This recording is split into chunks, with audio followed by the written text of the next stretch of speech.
You want to be in this picture with me? Come here. Hey you guys, what's up? It's Sarah here. Welcome to my channel. If you're new, please think about hitting that subscribe button. Welcome back to all my other subscribers. You guys are the best. Okay, so today, yeah, you want coffee? So today I'm going to be sharing with you guys some tips and tricks on how to keep your animals away from your houseplants and safe, and vice versa, how to keep your plants safe from your crazy pets. I have lost quite a few plants because my cats have destroyed them. So stay tuned, I'm going to give you some tips and tricks. I'm also going to give you guys a little list of some more common houseplants that are pet friendly and just what I do to, you know, keep everybody happy. My cat's happy, my plants happy, and, you know, basically keeping my cats alive from eating toxic houseplants. All right, let's get right to it.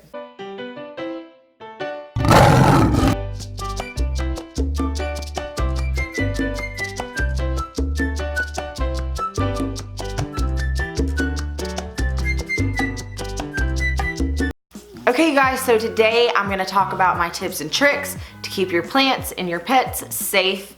So first off, I want to state that I am not an expert, as my cat is over here trying to get my coffee. I'm not an expert in any type of way. I don't claim to be an expert. I did my research on the internet just as you should be doing your own research as well. So first off, I want to say that I did most of my research from the ASPCA website. They have a list on there that is a plant toxicity list. Toxicity, it's hard to say.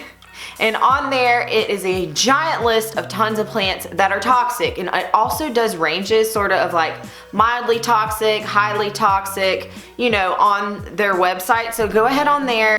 I will put the link down below for that so you guys can go ahead and check that out for yourself. Also, there is a pet poison hotline.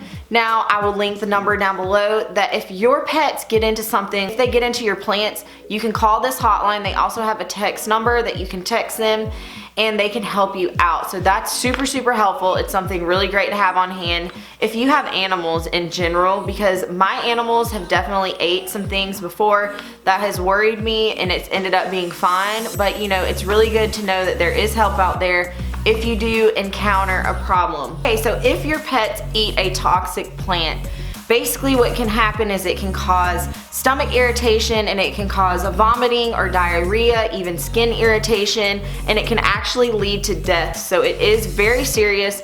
Please be sure to play it safe and call the Poison Control Helpline if you think that your pet has an issue or has ate one of your plants, or please take it to an emergency vet just to make sure, because it can be really, really serious. Okay, so now that we've got that out of the way, I want to talk to you guys about how I keep my pets away from my plants. I would say the number one way that I keep my pets away from my plants is hanging your house plants. I have my plants hanging all over my house, especially in my sunroom where my cats spend most of the time out here.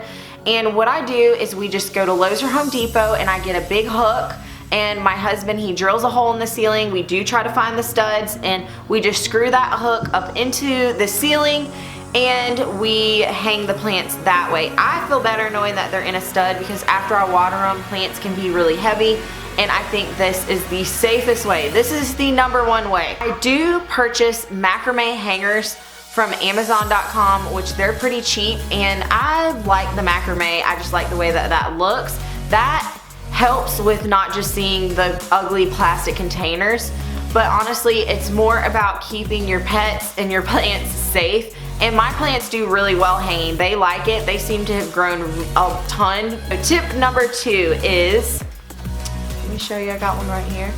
I put all my plants in lanterns or terrariums. Now, I like lanterns better just because you can find a ton of different sizes and shapes, and also if they're totally enclosed, like this one right here is completely enclosed, and it really helps with the humidity. So I usually keep a calathea or something that needs a little more humidity in the lanterns that's closed, and this is a good way if you still want to decorate your house with your plants but your cats destroy them like mine do. This is how I have saved so many plants. And honestly, my calatheas really seem to like it because it does kind of protect them in there and keep the humidity high. Also terrariums. I don't have any terrariums that I can show you, but terrariums, is basically the same thing as keeping them in a lantern, or the little globes that you put over small plants that help with humidity. That's another way, but my cats would honestly probably just knock those over as they're making a mess. Let me see what they got. He was playing with my lens cap. Okay, so tip number 3 would be to put your plants in taller plant stands. That way your cats can't reach them. You just need to make sure that there's not a chair or a couch nearby that your cats can jump to get to the plants. Now that has definitely helped. I know that I didn't have one of my big beautiful plants up in a plant stand and my cats got to it and they shredded the leaves and I'm so upset about it. I'll show you a picture of that.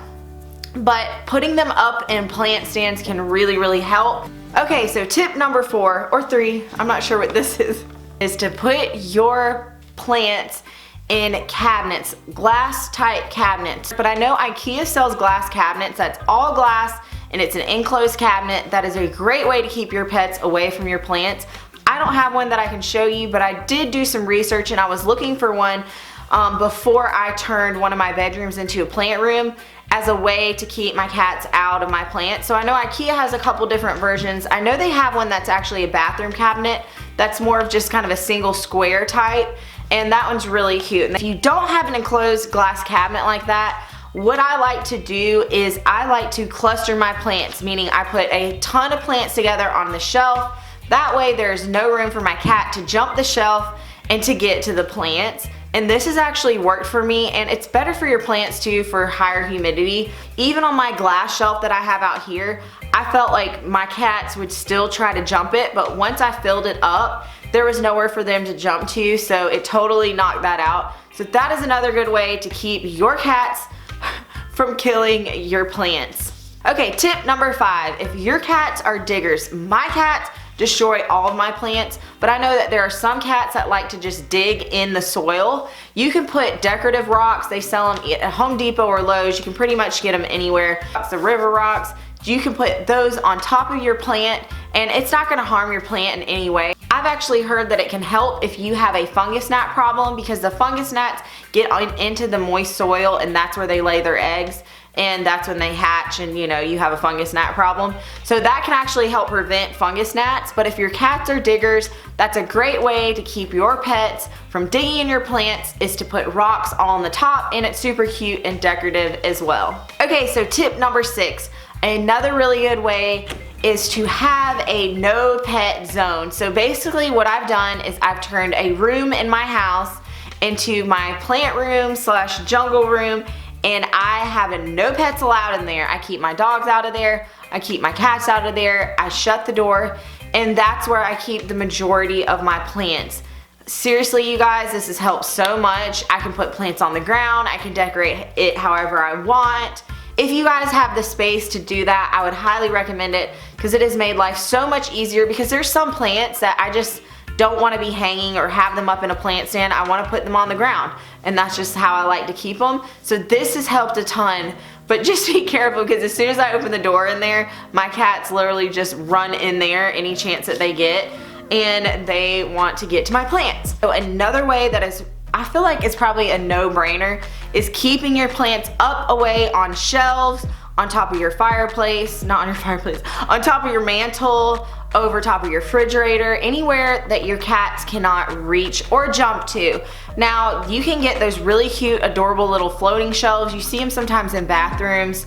Bathrooms is another great place to keep your plants because of the humidity. So keeping them in bathrooms, anywhere that has shelves that you can put your plants on. They also have these really cute circle planters. They're basically like metal circle hoops that go on the wall, and you just place your plant down in it. I've seen some of those on Pinterest. I just haven't actually ordered any. That's definitely, I need to put that on my Christmas list.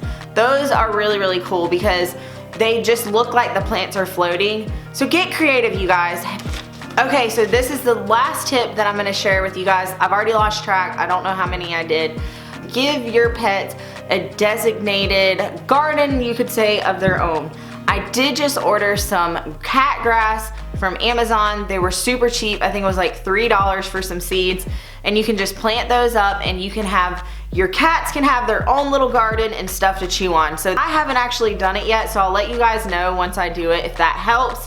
But you know, since they like to chew and eat my plants so much, I figured I would give this a try, that it's something that they can have that is not gonna harm them and that they'll quit chewing my plants. I'm gonna give you guys a list of the more pet-friendly plants. It just means that it's not gonna kill your cat or dog if they ingest it. Now, I did just pick out some of the ones that I knew, or some of them that I had, or that I thought you guys might have, and I thought this could be helpful. So the first one on my list is African Violet. This one's pet-friendly. Cissus discolored. Now, I do have a cissus, and they have chewed this. They've chewed it and they've been fine. So, you know, that one's been proven. It's dying. My cissus is dying though. Boston Fern. Now, actually, my old cat, she chewed my Boston Fern and she threw it up. So, I don't know, you know, she's still alive, but it definitely, you know, probably irritated her stomach. Burro's Tail. Now, this is the one that I'm so sad about. I guess, let me pause for a second and go get this one. Then I will insert a picture of how beautiful this was. This was really my pride and joy, and my cats destroyed it. I have it right over here, so hang on a second. Okay, so this is what my cats destroyed, and I'm gonna insert, I guess I'll insert a beautiful picture right here of what this plant looked like, and I was so proud of it and what it looks like now. Do you guys see this? This is so sad. Seriously, this is all that's left. I feel like I can't even show you guys because it is so upsetting. This is what it looks like when your cats destroy your plants. This is it, and it's not gonna make it. They're shriveling up, the limbs are not good, it's dead. This one just broke as I touched it. So, you know, this is what happens when your cat, oh. It's done. Rest in peace, poor little Burro's Tail. I'm sorry we did this to you. I guess I shouldn't say we. I'm sorry my cats destroyed you. I'm so sorry. This is basically what happens if you have terrorists for cats like me. Okay, so spider plants. My cats have chewed on my spider plant and they've been fine.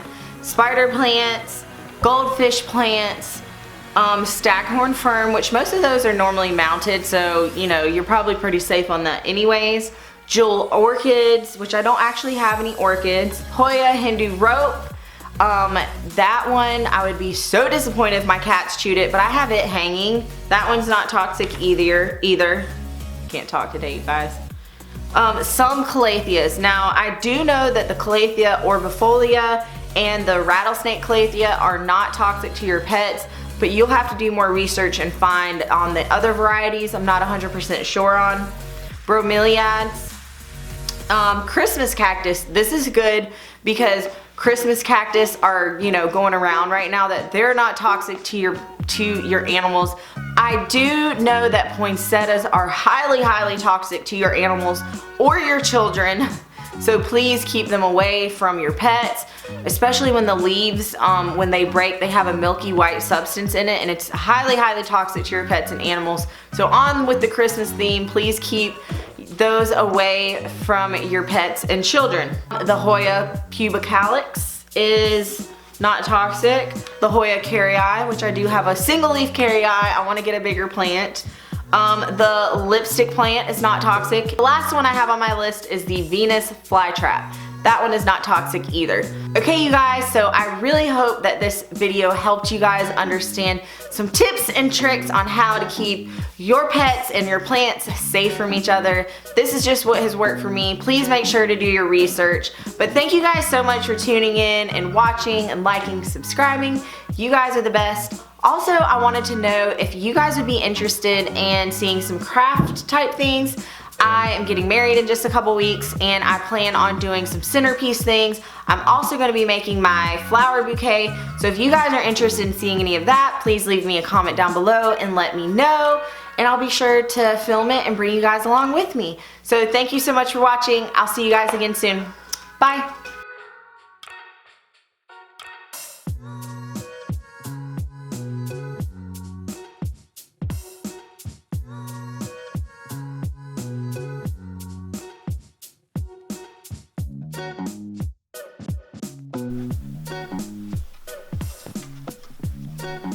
What is it? A little lizard.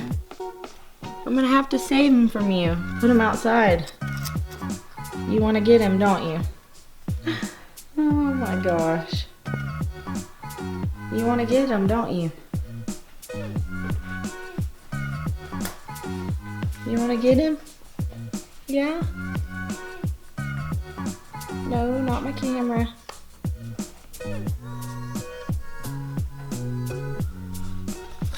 Dum dum dum dum dum dum dum dum dum dum dum dum dum dum dum.